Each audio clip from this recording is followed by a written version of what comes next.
Hello, ladies and gentlemen. Welcome to the Sheff United Way player ratings for the 2022-23 championship campaign, but not just championship campaign, promotion winning campaign. Promotion.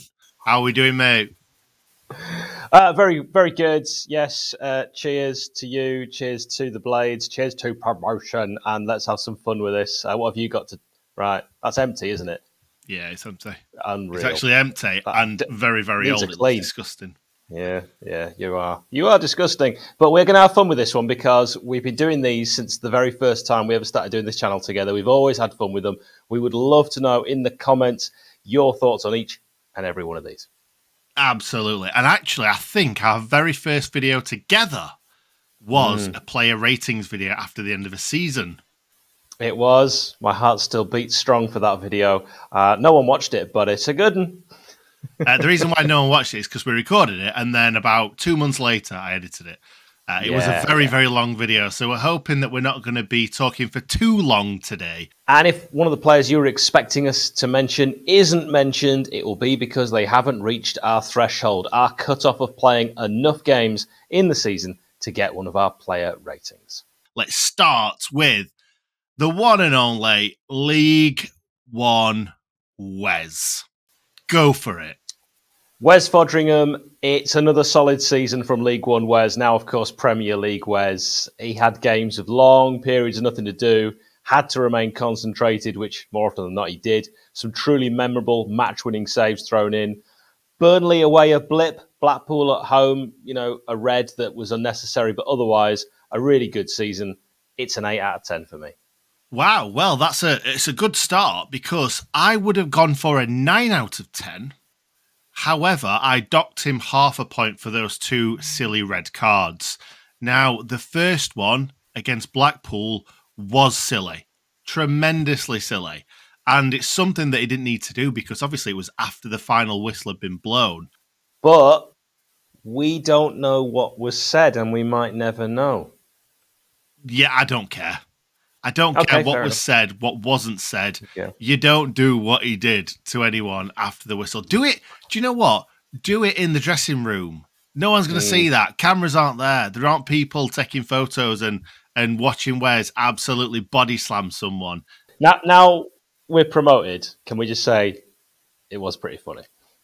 Yeah, hilariously funny. It's great. Hilariously funny. In fact, there's a part of me that wants to give him another point actually for the body slam, but we'll stick with my 8. Okay. Well, I've gone for 8.5. The Burnley red card was stupid as well between both of them, but probably 9 last season, 8.5 this season. I think he's been solid for the majority of the season. And it's just really those 2 silly decisions for me to knock off a 0.5. So you've gone for an 8. I've gone for an 8.5. Let's move on to talking about another goalkeeper, our final goalkeeper of this section, Adam Davies. Clean beats and 6 sheets. Is that what it is? Oh, almost certainly. Clean sheets and 6 beats. Wrexham away wasn't his best day, but he can save a penalty. We saw that. Decent backup option, but I'd be considering an upgrade for next season. It's probably 6 out of 10. Yeah, I've gone for a 6 out of 10 as well, mate. I want to give him credit for that Cardiff at home game because he was fantastic in that game, did everything that he needed to at the back end of the season when Wes was obviously going through a 2-game suspension. And it wasn't really the saves that he made. It was the decisions that they were making, coming out and clearing balls and stuff. So I honestly think that some people were calling for Jordan 𝗍𝗓 to come in. Some were calling for Marcus Dewhurst to come in. I think it's silly to say that somebody as good as that, who's clearly an experienced goalkeeper, wouldn't be able to come in against Cardiff. Yeah. And 𝗍𝗓 clearly trusts him. Jordan 𝗍𝗓, you're right. People were saying that, and it wasn't even an option. He was out on loan. Right, shall we move on to defenders right now? Because I think most people go from right to left. I don't know why that is, but we normally go right to left. So let's start with Georgie Bulldog, our Greek god. How do you think his season went? The perennial argument is, Freeman, is he better than Bulldog? Bogle, is he better than Bulldog? He's seen them all off. All comers have been seen off, and he is now a full international footballer, deservedly so. One of my serious contenders, and you know this, for player of the season. A bottle of aggression in a beautiful man. 8.5 out of 10. I've gone for an 8 out of 10. Very dependable. 7 out of 10 at least every single week, and that's why we love George. Let's move on to somebody who we thought had all that going for him, but he's not had a great season, Jayden Bogle.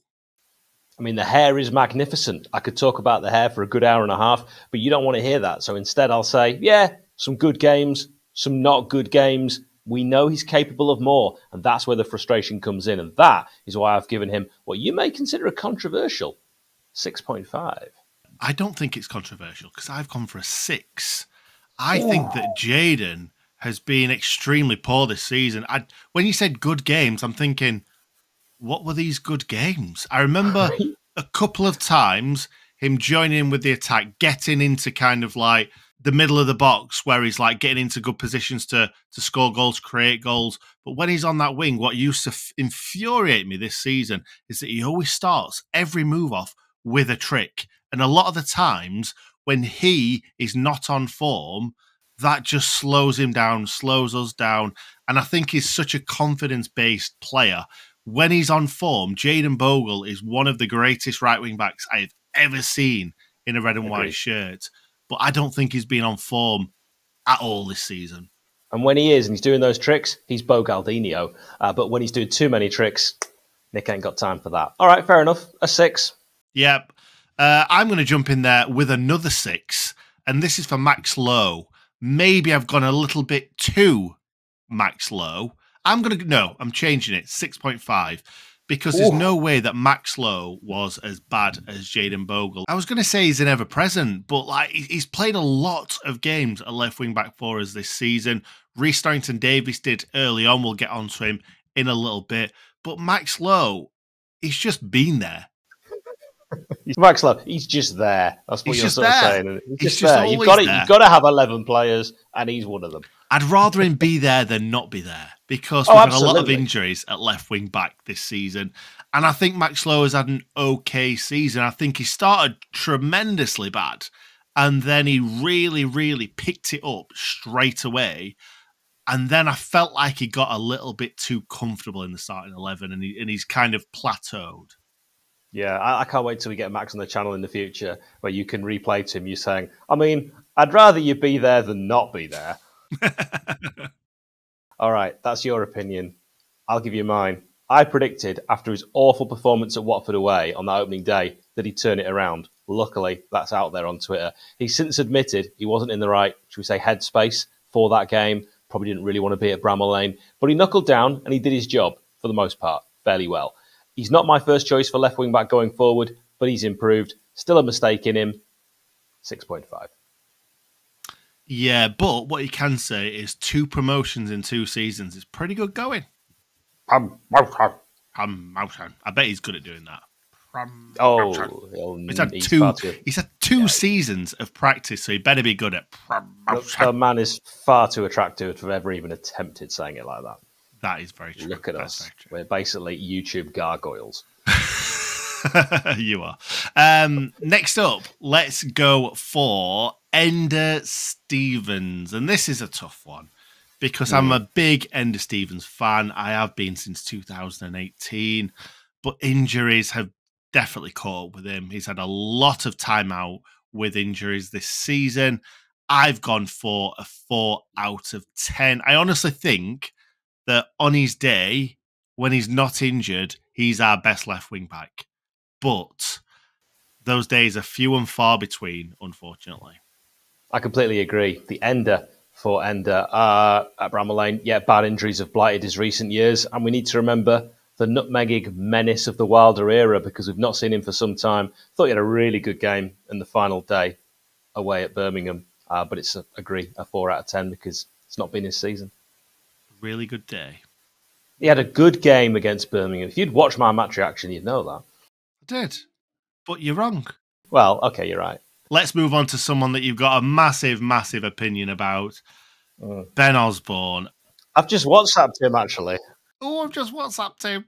Sorry, I've just Instagrammed him, not WhatsApped him. Let's not go over the top. Okay, I've just sent him a message on Instagram. If you're in a hostage situation and you had to have one Sheffield United player help you get out of it, who are you choosing? A hostage situation. You're being held against your will. Perhaps Jack you're in a sealed O'Connell. room. You're going Jack O'Connell. He's a beast, you're right. I'm going with the brains. We'll figure this out. There'll be some sort of clever thing we could do with a coat hanger. Mate, what? He read a book. That's the reason why people think he is smart. He read a book once. He finished a book. I mean, that puts him... Anyway, he might use that book, throw it at the hostage people. I can't remember what you call them. What do you call people who keep you as hostage? Hostages, hostage takers, hostage... I don't think we're in a position to throw any intelligent shade right now. Anyway, Ben Osborne, underrated, technically excellent, a quick thinker on the ball, good passing, crossing, gives you 100% like you've said every game. An off-the-field injury may be the final chapter, as you also say, in his Blades career, and I feel he'll leave without many Unitedites ever really knowing just how talented this lad is. We have utilised him in some areas the right way and underutilised, for example, his free kicks and his set-piece ability. We haven't used that anywhere near as much. Overall, a disappointing campaign, even though you know how highly I rate him. So I have to give him a 6 out of 10. Mate, you're off your rocker. You really are. Well, anyway, we'll come back to this. Let's move on. No, let's not. Let's move on to Rhys Norrington-Davies. I've given him a 6.5 this season. That is really, really low for Rhys. However, he has been injured for a lot of the season. It's quite tough right now because I'm really struggling to rack my brain to think about Rhys Norrington-Davies' performances because it's been that long since we saw him in a red and white shirt, either at Bramall Lane or at a different stadium. But he did well. He did well, but he's been injured for way too long. I think he is the starting left wing back next season in the Premier League over Max Lowe, as long as he comes back as good as what he did when he got injured. 7 out of 10 for me. His injury came at the worst time for United, but it wasn't his fault, that injury. You know, he was injured trying to do his job. Swansea away, wasn't it? And, you know, for him, missing out on a World Cup, they won't come around too often. You never know, of course, but it's unlikely, you know, for Wales. He's a good left wing back, probably the first choice. A good left centre back, and probably the first choice there, but we'll need to see how he recovers from his long-term absence. What we saw, I thought he did really well. That's why I'm giving him a 7 out of 10, because I can't say he loses points for being injured, because that just wasn't his fault. No, but one thing that I will say is 0 goals and 0 assists this season. I'm not saying that all the fullbacks should be getting loads of goals and loads of assists. He's not 𝗍𝗶𝗶𝗂𝗂𝗧. No, he's not. He's definitely not, because he's left-footed, first of all, and he was born in Riyadh. So, no, yes. He definitely isn't 𝗍𝗶𝗶𝗂𝗂𝗧. However, I want to see more from those wing-backs. The way that we play, we should be seeing loads more goals and loads more assists, especially assists. And I think his final ball at times hasn't been good enough this season and last season. So hopefully he's going to work on that and get better. Now, let's talk about the main man at the back, the Bosnian beast, 𝗫𝗓𝗄𝗓. Now, he has had a fantastic season. He's by far the best permanent transfer that we brought in.